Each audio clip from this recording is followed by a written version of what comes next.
Sir नमस्ते, नाव आणि पत्ता सांगा सर. माझं नाव संजय आनंद मुगदुम, राहणार नागाव, तालुका करवी, जिल्हा कोल्हापूर. आहे की नाही. आपला जातो गोटा बघतोय, किती जनावरांचा गोटा हा? 4 जनावरांचा गोटा आहे. 4 जनावरांचा गोटा. आता जर बघतोय आपण कोल्हापूर जिल्हा, तसं म्हणलं तर दुग्ध व्यवसाय हा प्रत्येक घरात आहे, घरटी दुग्ध व्यवसाय केला जातो. आहे की नाही. दुग्ध व्यवसाय किती वर्षाला करताय सर? मी आता 3 वर्षाला करतोय. 3 वर्षाला दुग्ध व्यवसाय. आहे की नाही. तसं मूळचे आपण शेतकरी का? हा, मूळचे शेतकरी, लहानपणापासून शेती केली. आहे की नाही.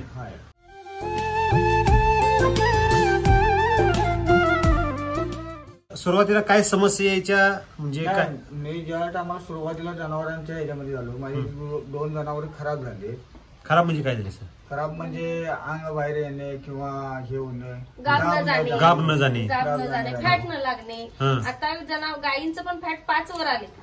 गायींचं फॅट 5 लागते. याच्या गायीच्या आता 5 फॅट लागते. 5 फॅट. अगोदर किती लागायचं?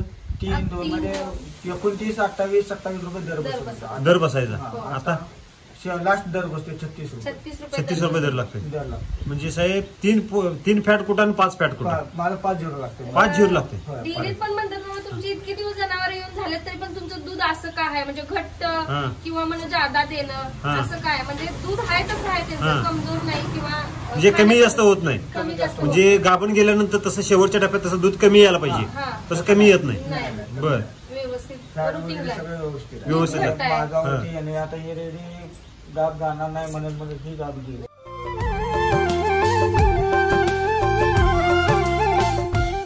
आता ही जी रेडी आहे, ही किती महिन्याची रेडी आहे? ही 23 महिन्याची आहे. गाभण 4था महिना चालू आहे. आणि त्याचं अंग बघा किती आहे. म्हणजे असं वाटतं की हिचं एक वेद झाली काय असं वाटतंय. एवढी गुटगुटीत दिसते ती. प्रत्येक जण म्हणते बाबा कुठं आणल्याचा पॅटर्न आहे, म्हणजे वेगळा पॅटर्न दिसतोय म्हणा की. बरं, म्हणजे देशी म्हणजे दिसते ती, तर ते अंग धरले तिने चांगलं. आता तसंच देशी जनावर बघायला गेलो तर हाडकोळ असते. मिल्क चार्जर का चालू करायचं की जनावरांना जसं माणसांना बाबा त्रास होते तसं जनावरांना पण त्रास होते. आणि आम्ही अनुभवले किंवा ते आता मध्ये लंपी आलती वगैरे, माझ्या एकाही जनावर लंपी वगैरे काही अजिबात नाही. औषध सुद्धा घ्यायला कुठलंच काही करायला काही सुद्धा केलं नाही. आता कोल्हापूरमध्ये लंपीचं एवढं थैमान झालं होतं की अजिबात नाही. घरोघरी लंपी झाला होता. माझी याच्या पोतीत तरी माझ्या जनावरांना लंपी वगैरे काही झालं. का बरं झालं नाही? याचा अभ्यास केला काय? अभ्यास म्हणजे मला मिल्क चार्जर वरनं अनुभव मिळाला. म्हणजे काय बाबा मिल्क चार्जर काय आहे तुम्हाला पटलं नाही. आमच्या घरात म्हणजे माझ्या वडिलांनी पण टेस्ट करून बघितले मिल्क चार्जर म्हणजे काय आहे, तुझ्या तोंडात टाकून बघितलं, खाऊन पण बघितलं म्हणजे नेमकं काय आहे. पहिला जरा सुरुवातीला कसं होते, महाग लागते म्हणतात, तर माणसाने एकदा घेतलं की हे परत घ्यावं वाटतं, घ्यावं असं वाटतंय.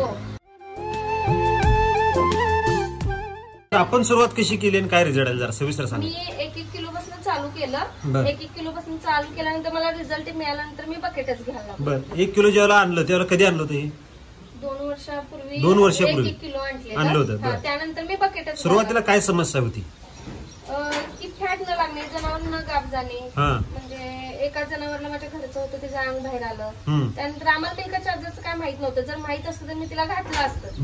मला त्यानंतर कळालं की माझी विकल्यानंतर मस्त मिल्क चार्जरला फरक पडतो. मिल्क चार्जरमुळे सगळ्या समस्या दूर होतात हे तुम्हाला कळालं? 100% दूर. तुम्हाला ही माहिती कोणी दिली मिल्क चार्जरची माहिती? असंच बाहेर म्हणजे एकाने वापरलेलं त्यांनी मला सांगितलं की बाबा असं मिल्क चार्जरनं फरक पडतोय. माझी मस्त गाब वगैरे गेली म्हणून मी ते वापरायला. तुम्ही लगेच काय विश्वास ठेवला? आपण बघा कसं होतं, माणूस जनावर म्हणजे माणूस कसं आजारी पडल्यानंतर ह्या दवाखान्यात जा त्या दवाखान्यात जा आपण कसं म्हणतोय. बरोबर. मग त्यानंतर बाबा सगळं केलं हे पण करून त्यावर आम्ही केलं. म्हटलं जाऊ तिकडं एवढं 1 किलो बघूया काय होते. बरोबर. मग तसं मी आणायला चालू केलं. कुणाला पण आणायला सांगायची.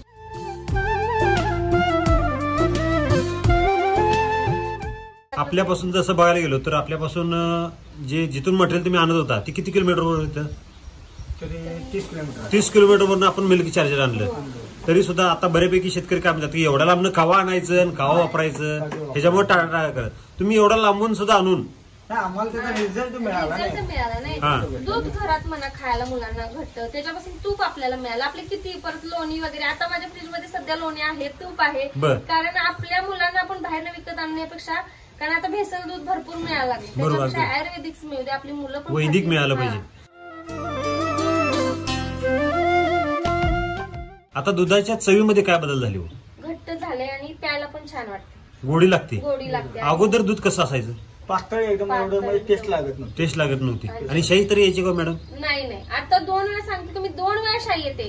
पहिला सुरुवातीला गरम करून संध्याकाळचं ठेवलं की परत येते, आणि सकाळी आणि गरम करून उकळलं की परत आणि शाई येते. 2दा शाई येते. आणि अगोदर एकदा शाई यायला डोक्याला ताप यायचा, कारण पाणी पितोय का चहा पितोय हे काही कळत नव्हतं. आणि आता दुधात पण गोडी वाढली आणि शाई सुद्धा घट्ट यायला लागली. मी नवीन म्हस घेतलेली त्यावेळी ती वैरण खाईत नव्हती का खाद्य खाईत नव्हती. हा, आणि आता तिला खाद्य पुरत नाही. म्हणजे एवढं म्हणजे पुसून खाते सगळं, पुसून खाते. म्हणजे चाऱ्यामध्ये सुद्धा ते पुसून खायला लागले. अगोदर कसं असायचं जनावर, तब्येतीने कशा असायची? म्हणजे माणसाला कशा आपण म्हणजे असं ताकद नसल्यासारखं कमजोर वाटते तसं जनावर एकदम वीक असायची. बरं, आता जर जनावर बोलवलं, जनावरांच्या अंगावर जर लव वगैरे बघितली, चमक वगैरे जोरात आलेले, बरं, परत ऍक्टिव्ह झाल्यासारखे जनावर झालेत बाबा. ऍक्टिव्ह आहेत सगळे, ऍक्टिव्ह म्हणजे शार्प आहेत सगळे असे. आता रवत जर वाजलं, रवत सुद्धा अगदी व्यवस्थित करतायत, तक्रार नाही आता, अजिबात तक्रार नाही काय. बरं, ह्याच्या अगोदर पण आपला गोटा होता मिल्कच्या वापरण्या अगोदर, त्यावेळेला किती प्रोडक्ट आपण केमिकलचे वापरत होतो? भरपूर म्हणजे कसं औषधाला जास्त जायचं. आणि मेन म्हणजे काय होतं, नवीन जनावराला की गोचिड असतेच बाहेरच्या गोट्यात. बरोबर, अगदी बरोबर. ते पण आणल्यानंतर गोचिडचं पण प्रमाण कमी. आता मिल्क चार्जेस आणि गोचिडचा काय संबंध असावं, काय वाटतं तुम्हाला? आता मी ही माझी नवीन गाय आणली ना, तिला पण म्हणजे तिच्या खाली पायापाशी असं गोचिडसाठी म्हणजे ह्यांचं लक्ष जखम झाली होती, जखम झाले. मग म्हटलं बघूया मिल्क चार्जर चालू करायचं. हिला 2 दिवसच झाले आणून. बरं, आता तिला मिल्क चार्जर चालू केलं. बरं, म्हणजे आता जे आपण सुरुवात केली त्यावेळेला एका गायचं म्हशीचं किंवा गायचं मी मगाशी बंद होतं. हा, त्यात काय रिझल्ट आला? तिचं मी विकत आणताना पाणी येत होतं 3ऱ्या थानातून. आणि मग गाभ होती ती, मग तिला आम्ही काय मिल्क चार्जर चालू केलं, कारण गाभांना ते चांगला असते ना. मग आम्ही तिला मिल्क चार्जर चालू केलं. आणि जशी ती यायला लागली, आम्ही थान पिळल्यानंतर त्यातनं दूध आलं. इतकं मला आनंद वाटला की बाबा दूध यायला लागलं. आम्हाला सांगितलेलं एक थान बंद आहे म्हणूनच त्यांनी विकलं होतं आपल्याला. आणि ती सड बंद असलेलं तुम्ही जनावर का बरं घेतलं? नाही, कसं प्रत्येक जण जर घेणार, मला चांगलंच पाहिजे, जर प्रत्येक जण म्हणत बसला तर मग बाद येणार कोण घेणार कोण? आणि ती जर दिलं खटकाला तर त्याचं पण पाप कोण घेणार? पाप कोण? तिचं दूध आलं. मग पहिल्यांदा म्हटलं बाबा या लागले चिक आला असेल. दुसऱ्यांदा मी आलो, नंतर 1-2 थानात ते 2 भांडी दूध निघालं. मी लगेच फोन केला, अहो बाबा असं झाले. म्हणजे इतका आनंद झाला. 4थं थान चालू झाले, हे महत्वाचं आहे. आणि त्यांना म्हटलं बाबा मिल्क चार्जर चालू केल्यामुळे असं झालं. तिने नवीन गाय आणली, त्यांना म्हटलं तुमच्या पण गायला चालू करा, ती कमजोर आहे तिला चालू करा. बरं, म्हणजे आपल्याला जो फायदा झाला तो इतरांना पण सांगावं असं वाटायला लागलं. असं कधी झालं का हो की बाबा एखादं प्रोडक्ट तुम्ही आणले, वापरले आणि तुम्ही प्रचार केला, असं कधी झालं होतं का? नाही, कधीच नाही. काय होते सर, आपल्याला ज्याचा म्हणजे अनुभव येईल ते आपण दुसऱ्याला दिला की बाबा आपल्यापासून तुम्हाला पण फायदा झाला पाहिजे. बरोबर, इतर शेतकऱ्यांना पण झाला पाहिजे. कारण दुधात असं आहे, आता तुम्ही रुपया घातला तर माणसाला वाटते 1.5 रुपये तर मिळावा. बरोबर, 1 रुपया इन्व्हेस्टमेंट केल्यावर 1.5 रुपये तर झाली पाहिजे. जनावरांच्यात काय आले, आजार भरपूर यायला लागल्यात किंवा त्यांचं दूध फॅट वगैरे हे विना झाले. तुम्ही रुपया घातला दुधाचा मिळाला, तुम्ही 2 रुपये औषधाला घातलं तर काय उपयोग आहे तुमचा? म्हणून दुग्ध व्यवसाय हा तोट्यात चाललाय. बरोबर आहे. 1 रुपये सुरुवातीला खर्च आहे, नंतर दवाखान्यासाठी 1 रुपये खर्च आणि उत्पादन किती? काहीच नाही. मग माणसं, मग शेतकरी काय म्हणतात बाबा, गोटेवाले काय म्हणतात, काय परवडत नाही, फक्त खायला दूध परवडते, नाही जनावरांचं काहीच परवडत नाही. म्हणजे विक्रीसाठी परवडत नाही, घरापुरतं खायला काय का असं मग फायदा झाला काय तोटा झाला काय असं होते. म्हणून म्हटलं बाबा आपण चालू करूया, शेतकऱ्यांना जरा सांगूया बाबा मिल्क चार्जर म्हणजे काय आहे. आता आपण बघतोय की आपण वेल सेटल आहे, तर सुद्धा एवढं दूध व्यवसाय करावा असं का वाटला? ती गाय नवीन का आणली बरं? सर मी भरपूर रिझल्ट घेतलेत, कारण दूध आपल्या आता तुम्हाला सरळ भेसळ दूध आता भरपूर आहे. बरोबर, फक्त आम्ही बाहेर 2 जण आम्ही बाहेर काढलेत किती वर्ष तरी, त्यामुळे आम्ही दूध कसं खाल्लं. किती वर्ष बाहेर काढली होती? मी मग 4-5 वर्ष मी यांच्यासोबत राहिलो, त्या माझी लहान सर एक्समॅन रिटायर्ड आहे की नाही, त्यांच्याबरोबर तुम्ही बाहेर होता, त्यामुळे असं चवीचं दूध अशी गोडी नाही. सर माझी दुकान मुलं होती, दूध घ्यायचं काय ना पाजायचं असं व्हायचं. एवढी म्हणजे विचार करायला लागायचा, ना इलाज असतो ती घ्यावं लागत होतं. मग आता आम्ही काय केलं बाबा, 1 पाळी 1 वरून 2 पाळी आपल्या घरानं मुलांना राहू दे बाहेर ते विकायचं, पण मुलं तर खातील. त्यामुळे मला मिल्क चार्जर कसं मिळालं आता मी सांगतोय काय, आम्ही ही द्यायची म्हटलेलं तरी पण आणि एक घेतली. खायातलं एक कमी करायचं डोक्यात होतं तरी सुद्धा एक घेतले. का बरं? हेच ना, म्हणजे कसं दूध मिल्क चार्जर मग परवडते आणि जनावर पण चांगली खातात. बरोबर. आणि आपल्याला पण बाबा कसं समाधान मिळते बाबा आपल्या गोट्यात जनावर आहे आणि हेल्दी आनंद राहतोय. अगोदर आनंद असायचा का? जर डॉक्टर जर गोट्यात आले ना भरवायला वगैरे तर म्हणजे जनावर चांगले आहेत, काय भानगड तसं काय तक्रार नाही. परत मेन म्हणजे ही पूर्ण माझी म्हणजे रेडी म्हणजे बघितलं की काही हे नव्हतं. कारण आता वीक होती एकदम. वीक म्हणजे अंगात भर पण नव्हती आणि गाप पण नव्हती. एकदा माझे मिस्टर म्हणजे दिव्या गाप जाईना नाही म्हटलं जरा काढायचं. मिल्क चार्जर चालू केली ते होते जरा कॉन्फिडन्स होता. 4था महिना लागलाय तिला. बरोबर.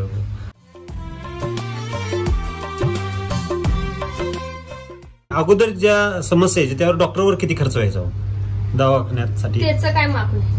म्हणजे आला म्हणजे नाही झालं कमी आलं या डॉक्टर या मग ते काय येतात इंजेक्शन करून जातात. इतक्या वेळ मी व्हिजिट पण बोलवलं तुम्हाला पटलं नाही. व्हिजिट फक्त हात लावतात आपला फायदा बघतात आणि जातात. 500 रुपये एकदा एका व्हिजिटला किती रुपये घेतात? ते डेली कंडक्ट दुधातनच कट होतात. तर काय माहिती दुधातनं जातात की खरं ते आपल्या खिशातून जातात ना. डेअरीवाला स्वतः देत नाहीत का? नाही बरोबर. एका व्हिजिटचे 500 रुपये. होय आणि ते व्हिजिट वाले पण येतात हात लावत नाही. ताप आलाय का काय आला नाही फक्त मारायचं इंजेक्शन जायचं म्हणजे जरा काय झालं हे बघायचं नाही. आता ही ज्यावेळेला मिल्क चार्जर चालू केलं तेव्हापासून त्या समस्या काय आल्या का? ताप वगैरे काही नाही. हा सुद्धा नाही. डॉक्टर किती झाले परत? काय नाही फक्त भरवायला. फक्त भरवायला. म्हणजे मिल्क चार्जर काय काय फायदे केले बघा. सड बंद होता तो सड चालू केला. दूध पातळ होतं ते घट्ट केलं. लहान मुलांना जे दूध खात नव्हते ते सुद्धा दूध खायला लागले आवडीनं आहे की नाही. आणि शाही सुद्धा कशी यायला लागली मॅडम? अगोदर तूप आपल्या घरात कधी तयार होत होतं का? कधीच नाही. विकतचं घेऊन तरी विकतचं नाही मग घेतच नव्हतं. कारण तुपात पण कसं डालडा हे करतात त्यात जास्त नाहीच नाही म्हणून आम्ही घरातच सगळं आता चालू केलं. म्हणजे एकंदरीत बघायला तर दुग्ध व्यवसाय हा फायद्याचा होऊ शकतो. बरं दुग्ध व्यवसाय बरोबर तुम्ही शेतीसाठी पण आपले एसटी वैदिकची उत्पादन वापरली.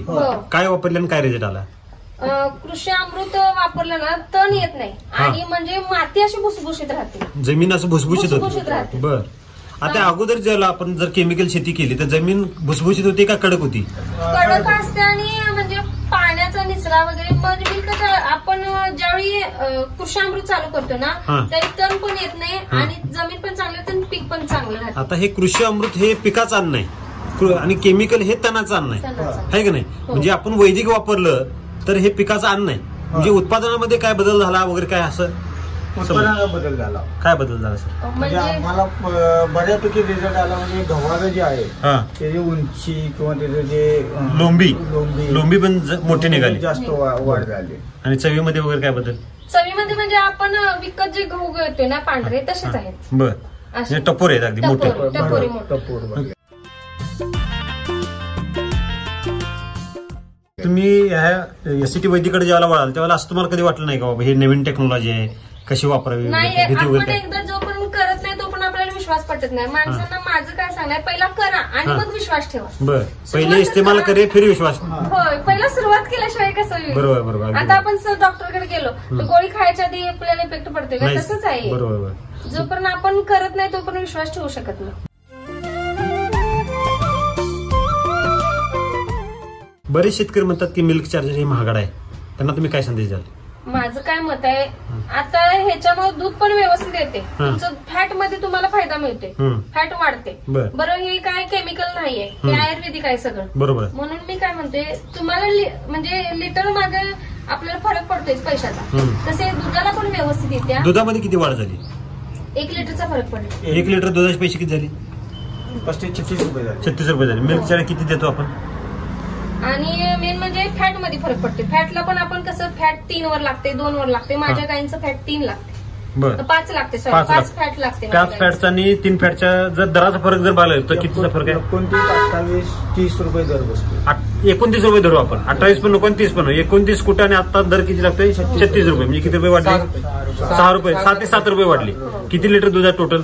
माझ्या आता टोटल 9 लिटर दूध आहे. 9 गुणिले 6 किती रुपये झाले? 42 किती? 9 गुणिले 6 54 रुपये झाले आहे की नाही. आणि दूध किती लिटर वाढलं? माझं लिटर नाही म्हणजे 2 लिटरचा फरक. 2 लिटरचा फरक पडला. ते 35 आणि 70 रुपये आणि हे 54 रुपये. किती झाले? 50 हे धरू आणि ते 70 धरू. 7 आणि 5 12 120 रुपये वाढलेले डेली वाढलेले. खर्च किती आहे मिल्क चार्जरवरचा डेली? डेली खर्च याचा जर काढला तर 5 रुपयाच्या प्रमाण जाते. नाही 33 रुपये 100 ग्रॅम. किती ग्रॅम देतो आपण? मी एक टोपन सगळ्यांना 50 ग्रॅम सकाळी 50 ग्रॅम, संध्याकाळी 50 ग्रॅम. 33 रुपये एका जनावराला खर्च आहे. आणि वाढले किती आपल्याला? 120 रुपये. म्हणजे मिल्क चार्ज फ्री आहे का विकत आहे? तसं म्हणतं फ्री मध्येच आहे.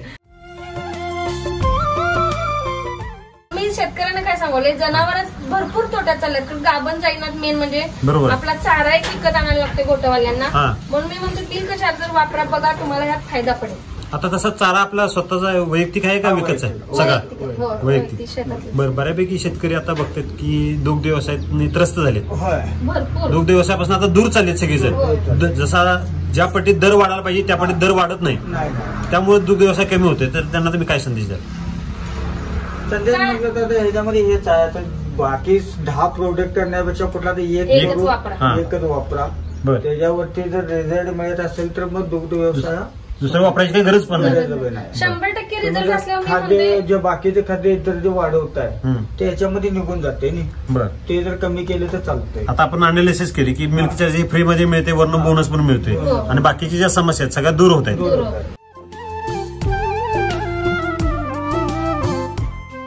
आता तुम्ही स्वतः तर वापरताय ते वापरताय आणि तुम्ही इतरांना पण मार्गदर्शन का बरं करताय? हे वापरा म्हणून का सजेशन करताय? आम्ही बघितलेलं जे स्वतः आजमवले तेच सांगितलं आम्ही, आहे की नाही? म्हणजे आपल्याला जो फायदा झाला तर इतर शेतकऱ्यांचा पण झाला पाहिजे. किंवा गाय आलं, जनावर आल्यानंतर गाठी होत्यात म्हणतात किंवा मस्टर्ड होतोय म्हणतात. म्हणजे धार थांबवलेले त्यात ते म्हणतात की एचएफची धार थांबवून चालत नाही. हा बरोबर आहे. 1 तास सुद्धा लेट करून चालत नाही. एक दिवस मध्ये कुठे तर बाहेर जर आम्ही गेलो असेल, जर नाही आलो तर दुसऱ्या दिवशी जर काढली तर ठाणं राट किंवा गाठी मस्टर्ड अजिबात नाही. कुठल्या जनावर मस्टर्ड गाठी बिठी काय ह्या गोट्यात तुम्ही मस्टर्ड झाल्या ऐकला नाही, कधीच नाही. काय चमत्कार. म्हणजे हा लहान म्हणजे पहिल्यापासून वापरलेले परिणाम आहे. म्हणजे रोग हा अस्तित्वात नाही. राम सर जे म्हणतात ते अगदी खरं आहे की नाही? Okay, thank you best of luck sir.